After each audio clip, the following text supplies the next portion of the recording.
Good afternoon mga ate, kuya. Kakalungkot yung nangyari sa tanim kong guapol. Tinamaan ng punggos.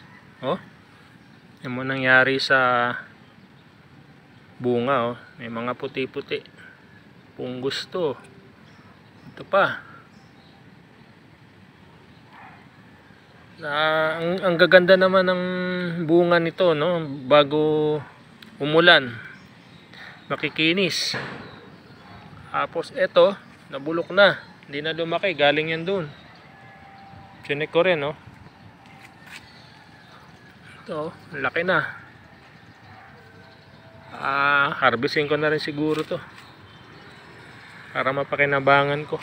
Tapos mag-spray ako ng fungicide. Eto, pabayaan ko muna to dyan. Mag-iwan ako. So, kapunggos nga, oh. Yung mga dahon.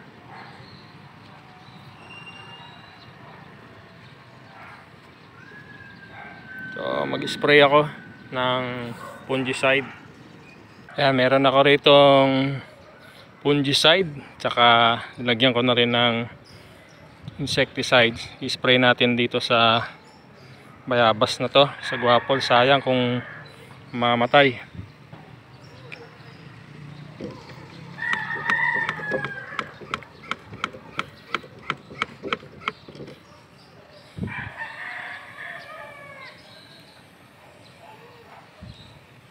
Yung mga dahon at saka sanga ang patatamaan ko.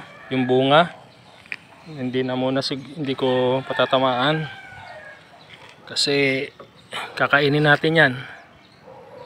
Ayoko naman kumain ng merong fungicide.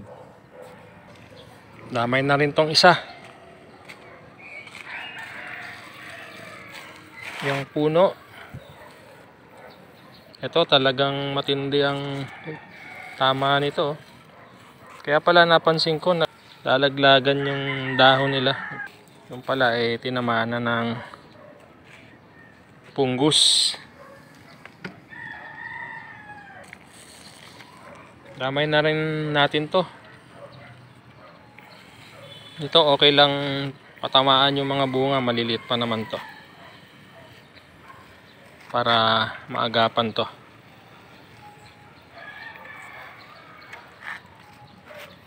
Yan. Pag dire-diretso na ang ulan, talagang magkakapunggos tong mga to. Siguro dadamay ko na rin tong mga to. I-sprayhan ko na rin kasi medyo marami pa ang natira. Para ano lang, sigurado lang. Lalong lalo na, oh. Sayang, ang daming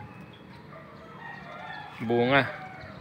Para panigurado lang, lalo na maraming naglabasang mga flower buds. Damay ko na rin to. Itong pomegranate ko. Pati itong mga ano ko rito, suha. Lahat na yan. Para hindi tamaan ng punggos. Okay, hanggang dito na lang. Salamat sa panonood at salamat sa inyong suporta. God bless.